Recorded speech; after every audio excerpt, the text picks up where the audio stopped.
Hey gang, recently I've been talking to a lot of leaders within organizations that are challenged to improve performance of the teams in a fairly short period of time. So I wanted to spend some time today to talk through ways in which you can significantly increase the performance of the teams that you're on. So just think about it for a second. I remember when I was in frontline sales and I was struggling with performance. The most frustrating part for me was to figure out the levers to push and pull to get back on track or to improve overall results. And at times I had coaches or managers that didn't necessarily know how to help me. And so it became frustrating for them in our coaching sessions. It became frustrating for me because I didn't get the intel and the guidance that I needed to be successful. It wasn't until I was exposed to a process like the one I'm about to talk to you about that enabled me to become successful on a consistent and sustainable basis. So I bought into the process so much, I actually wanted to get on the other side and start teaching it. So that's what I've done. And so now I want to help you. When it comes to the profession of sales or service, think about it. There's no standardized method of development. If you want to become a top performing doctor or medical professional, you can go to a school for that. You can go to med school, one of the top performing schools. If you want to become a top performing attorney, you can go to a top law school. But if you want to become a high performance salesperson or service person, where can you go? Right? So research-based solutions, we're in the process of fixing that issue. So when it comes to the actual process to improve overall performance on a sales or service basis, I want to talk through three things and encourage you in three different areas that will help you be successful, will help you be able to transform your sales or service team in a very short period of time. So let's kind of talk through them. The first one is we got to understand the intrinsic goal of the associate that's on your team.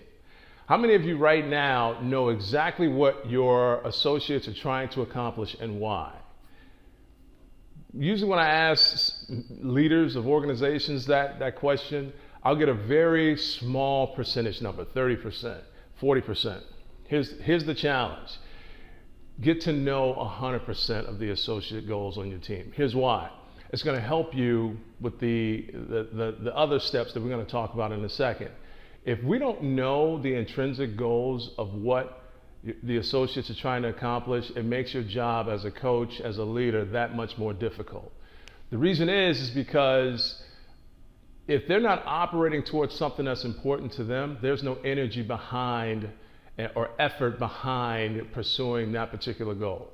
A common trap that a lot of organizations fall into is they'll have a quota that the team is responsible for, and the leader of that team will divvy up the quota evenly across the team itself and distribute out the quota, and that becomes the goal for those associates. The problem with that is if that associate is not excited about that goal, if that associate doesn't put a high reward worth on that goal or quota, they won't expend any energy. There won't be any dopamine flow.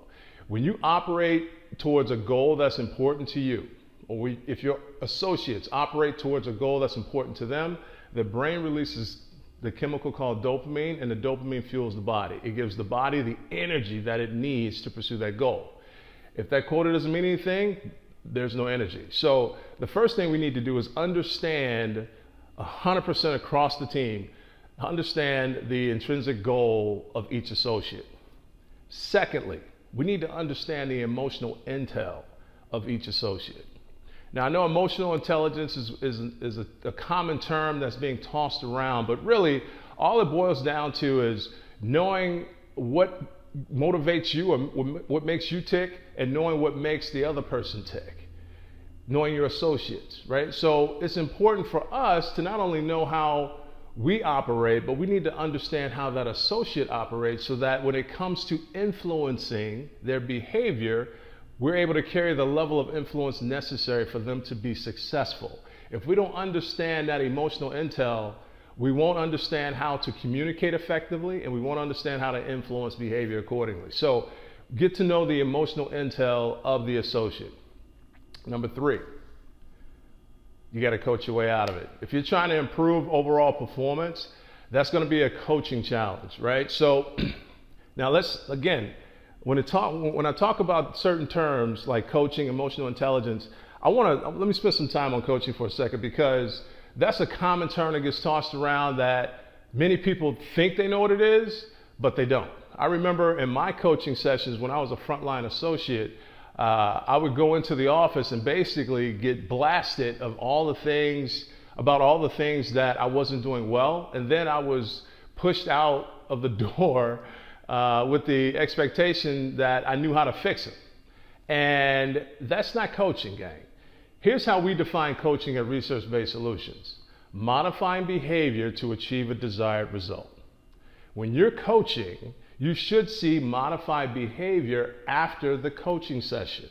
If you have a coaching session and there's no modified behavior, you just had a conversation. So it's important that you understand that when we coach, we want to modify behavior to achieve that desired result. Now, going back to the first thing we talked about, we have to know what that desired result is for that particular associate so that we know how to coach accordingly. Once you know what the goal is, once you understand the emotional intel, you can then coach to the level of performance or the level of activity necessary for them to be successful. So those are the 3 things that I wanted to share with you today. Number 1, know the intrinsic goals, 100% across the team. Know the intrinsic goals of the associate. Number 2, understand the emotional intel of each associate. Everybody's going to be different, so you got to know how to coach effectively, communicate effectively when you're talking to them and coaching them. And then number 3, you got to become an effective coach. If you know the goals, if you understand the emotional intel, the coaching aspect of it will be the easiest part. Okay, so I want to share with you now an email that I received from a gentleman that I've been working with in an organization that's a client of ours. And I just want to show you the output of executing those 3 things we just talked about. As you see in this email, he's had a significant amount of success.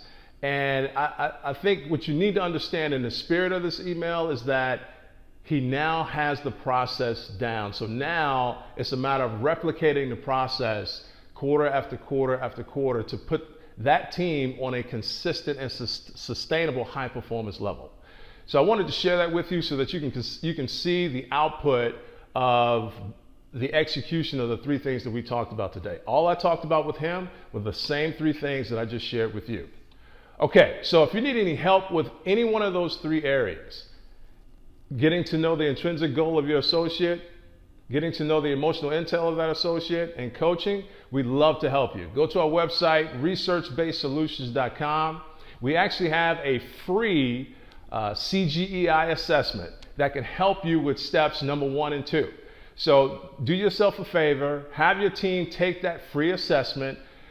Let's schedule some time with one of our consultants, and we'd be more than happy to start to unlock the full potential of your team and put you in a situation where you can improve performance in a very short period of time. Thanks for watching. Rob McKinnis, partner, Director of Sales and Research-Based Solutions. I hope to talk to you soon.